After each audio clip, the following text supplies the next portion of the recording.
Hello there gorgeous gamers and welcome back to Pure Play TV, and we've got a review for Bulwark the Falconeer Chronicles, a sequel of sorts to the Falconeer, and it takes a far different approach to the normal way of expanding a series. But is it any good? Well, let's have a look. City builders are typically the kind of game you play hunched over a mouse and keyboard, back aching from a worn out chair, cigarette smoke burning your eyes as you stress out micromanaging your creation. Do I have enough workers? Is my economy too close to real life? Are my citizens happy? When's the next war going to break out? Where's my bloody whiskey? It can be really stressful, but the stress is all part of the fun, at least for a sadist like myself. I like the struggle, I like the pressure, but my blood does not, and the tablets I take to keep the blood pressure in check are grateful that a game such as Bulwark the Falconeer Chronicles exists. Bulwark the Falconeer Chronicles is not your typical city builder. Yes, you build cities, and yes, you have resources that you need to harvest, but it's only as stressful as you want it to be.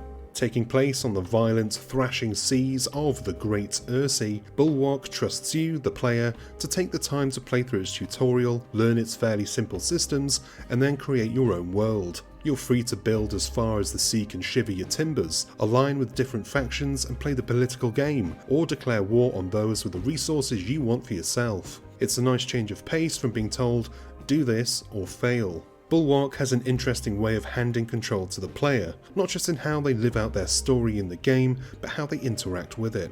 The game's controls are super simple. There's no fiddling around in radial menus, endless tapping of shoulder buttons, playing finger gymnastics all over the gamepad. Rather than go the traditional route of giving players an angled top-down view and a cursor to move around, the game gives you a surveyor, a blimp of sorts, to move around the map and act as your cursor. See something off in the distance, send your blimp over the seas and watch it bob through the wind. Want to build a new settlement? Use the cursor. It's extended from the surveyor, so it's already more involved than a regular cursor, and choose what you want to build, whether it be a harbour to trade goods, a new outpost to expand your kingdom, or a harvester to gather the three main resources in the game: stone, wood and iron. Building your city up is a doddle too. You switch from surveyor mode to ground level or sea level and choose the building you want to either build up, providing you have the resources to do so, or build out from. With the tap of a button, walkways and towers spring up, providing space for your population to grow and build industry, which they do without any input from yourself. As the saying goes, build it and they will come. Only here, you don't have to have your fingers and toes in every pie to make sure it's all cooking correctly.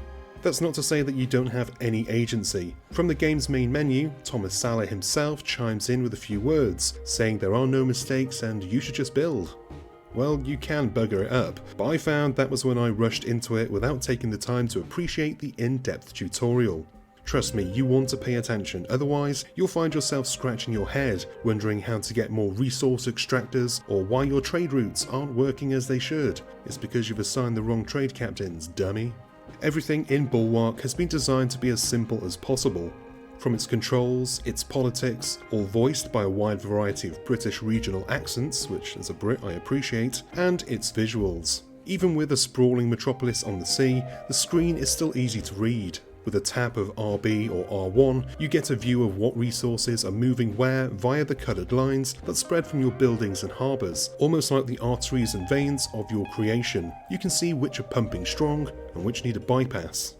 I really enjoyed Bulwark the Falconeer Chronicles, and I will continue to do so. It's such an easy game to play, and if you don't want the stress of raids and war, you can simply turn them off and live a relatively peaceful life on the sea. Besides, the combat side of Bulwark was not for me, though it's not really combat in the true sense. Getting into a scuffle with pirates or other factions is completely passive. You can watch and hope for the best, but you've no direct influence on the matter, and I just didn't care for it.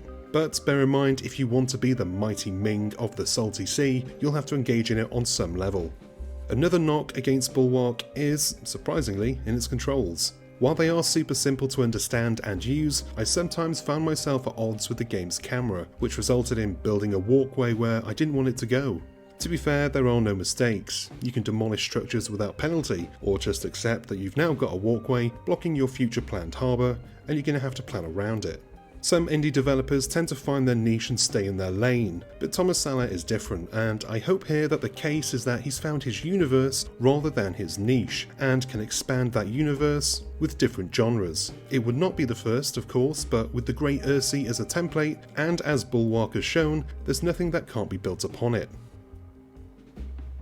And that is the end of this review. Thank you very much for watching. As always, it is appreciated. If you enjoyed this video and found it useful in some way, do us a solid, go on down below, hit the like and subscribe buttons, and give the bell icon a ding so you get notified whenever we've got new stuff for you to watch. I've been Chris, you've been gorgeous, and I'll see you on the next one. Until then, cheers my dears.